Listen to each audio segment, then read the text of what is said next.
Hey everyone, so let's get ready with me. तो ये मु रेडी हो बाहर को जावाई। तो आज मुझे कौड़ जाऊँ कौन कर भिडियोटा आगू कंटिन्यू कले जानीपर। तो ये मुझे रेडी रेडी होगी बाहर की पलि आसली खलिकोट। तो आज थी दीदीर बर्थडे, तो से आम पलि आसलु टे खलिकोट जगन्नाथ मंदिर। तो ये देखिपे आमर ब्यूटीफुल क्यूट बर्थडे गर्ल। तो मो दीदी एमती भी बहुत सुंदर से वेरी क्यूट।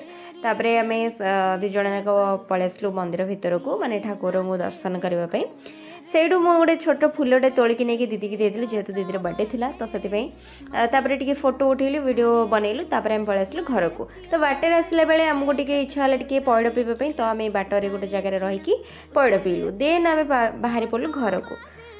तो जेहेतु वर्षा होता से दिन पगटा बहुत ही बढ़िया था। तो फाइनाली आसिक आम पहुँचलु घरे। घरे आसिक पहुँचला भाई भौणी रहीचु गोटे जगह माने मजा मस्ती तो निहाती भाव में हम।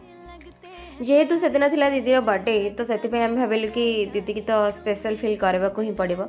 तो से गोटे घरे गोटे मिनी केक नॉर्मली आनिकी गोटे केक सेलिब्रेशन कलु। देन रोसे सारापर आम खाई रेस्ट कलु। तापर उठिला परे मोही डेकोरेशन करुच्ची जेहेतु आमर प्लानिंग थिला बाहर जीवाई बाहर सेलिब्रेशन करने। जेहेतु आम कैनसल होगा से आम घर डेकोरेशन करके घर ही सेलिब्रेशन करूँ।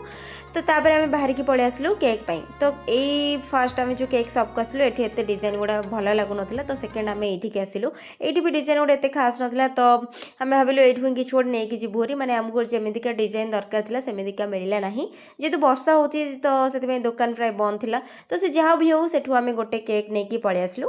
तापर मोर टी मोमो खाइबा इच्छा थिला। तो से मो मोमो गोटे पार्सल नहीं घर को पलि आसलु। घर को आसला ये आमर मामा नहीं कि आसी दीदी बर्थडे गिफ्ट चॉकलेट।